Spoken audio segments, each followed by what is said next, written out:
अशी काय गरज आली की तुम्ही ह्या शिंदेसाची शिवसेना आहे त्यामध्ये तुम्ही प्रवेश केला, तर तुम्ही ठाकरे गटात होते ना? नाही, मी असा कुठल्याही पक्षात नव्हतो. पहिला मी मनसेचा एक पदाधिकारी होतो. त्या गोष्टीला 10 वर्ष झाली आणि त्याच्यानंतर तुम्ही जे आता म्हटलं की अशी का वेळ आली की आम्हाला शिंदे गटात यावं लागलं, कारण का आजपर्यंत सर्व पक्षांनी आम्हाला गृहीत धरलं होतं आणि आमच्या गावाचा विकास हा रखडून ठेवला आहे. विकास होतच नाही आहे आमच्या गावाचा आणि शिंदेसाहेब हे विकास पुरुष आहेत आणि आमच्या विकास पुरुषांवर एवढा विश्वास आहे ना की ती यानंतर आमच्या गावाची जी नौका आहे, जी होडी आहे, ती समुद्र पार करून आम्हाला किनाऱ्याला लावतील अशी आम्हाला त्यांच्याकडनं पूर्ण अपेक्षा आहे. वरली कोल्हेवाड्याचे काय काय मुद्दे आहेत जे तुम्ही आले आहात तर शिवसेनामध्ये तुम्हाला अपेक्षा आहे की पूर्ण होतील?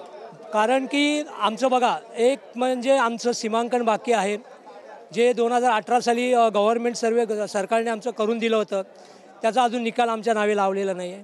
दुसरी गोष्ट म्हणजे आमचं प्रॉपर्टी कार्ड जे 1931-33च्या रिझोल्युशनप्रमाणे जे आमच्या आजोबाच्या पंजोबाच्या नावे आहे ते आमच्या नावे झाले पाहिजे. आमचं टायटल क्लिअर झालं पाहिजे. आमच्या जागा आमच्या कोळी भूमिपुत्रांच्या नावावर झाल्या पाहिजेत.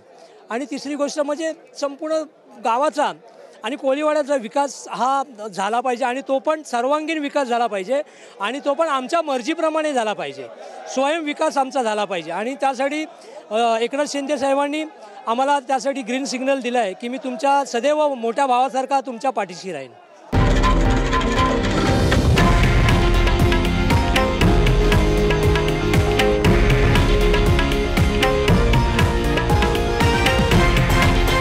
हे आहे देशातील नंबर 1 न्यूज नेटवर्क आणि आपण पाहत आहात TV9 मराठी, एकमेव.